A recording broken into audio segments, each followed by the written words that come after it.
They told him to leave the flag outside. Yep, just like that. A folded American flag, carried by a man who bled for it. Wasn't welcome inside a city council meeting. You'd think he walked in with a weapon or something.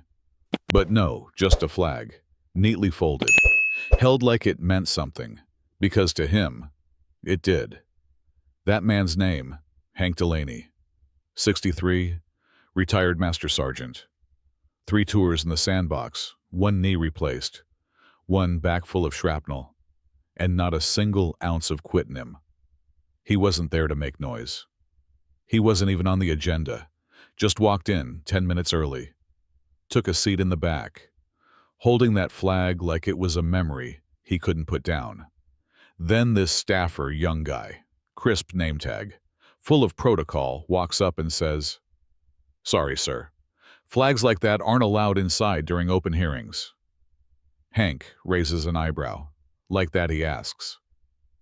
The kid stumbles, political symbols. You know, it could make folks uncomfortable.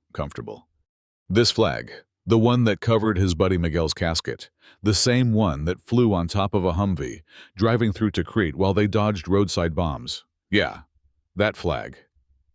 So Hank doesn't argue, doesn't raise his voice. Just folds the cloth a little tighter, walks right past the staffer, and sits down again. Quiet. But boy, the silence that followed. You could slice it with a bayonet. Then, Councilwoman Denise Kershaw, the one who always looks like she's smelling sour milk, leans into the mic and says, "Sir, if you won't remove the flag, we'll have to ask you to leave." Hank stands, straight as a rail, voice low, but it lands like thunder. That flag's been outside long enough. People shifted. Phones started recording. It was just supposed to be a zoning meeting.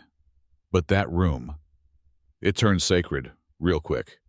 He walks up to the mic, places the flag down like he's laying a friend to rest. Says he brought it for someone who can't be here, Specialist Miguel Cruz, 20 years old. Kept that flag in his ruck every damn day. Used it to cover fallen brothers, said he didn't want them feeling cold, even in 120-degree heat. Denise cuts in, tries to play the rules card. This chamber isn't for protest. Mr. Delaney. Hank just looks at her, calm as a monk. "I'm not protesting," he says. "I'm remembering." Then the twist hits. Some woman in the back stands up, jean jacket, teary eyes. My brother's name's on the memorial down the block. He carried that same flag. Then a kid stands, teenager, maybe 16, holding his own folded flag.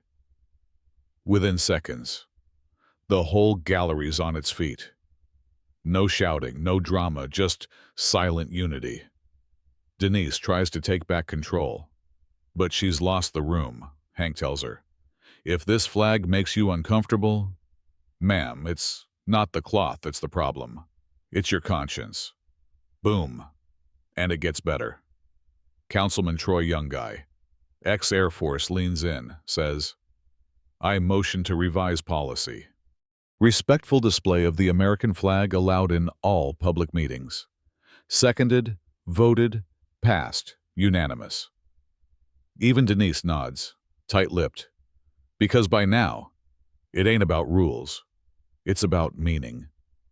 And Hank, he doesn't gloat, doesn't stick around for the applause, just picks up the flag, nods once to the crowd, and walks out with that slow, steady pace only old soldiers carry. But you know what? That story didn't end in that chamber. By morning, clips went viral. Flags started showing up in meetings across the country, not in protest, but in memory. Folded cloth, full hearts. One widow even wrote a letter that just said, "I put my husband's flag back up today. Thank you." So yeah, they told him to leave the flag outside. But what he said next, it didn't just echo in that room. It echoed across a nation that sometimes forgets what sacrifice looks like. Now I gotta ask you, was Hank out of line?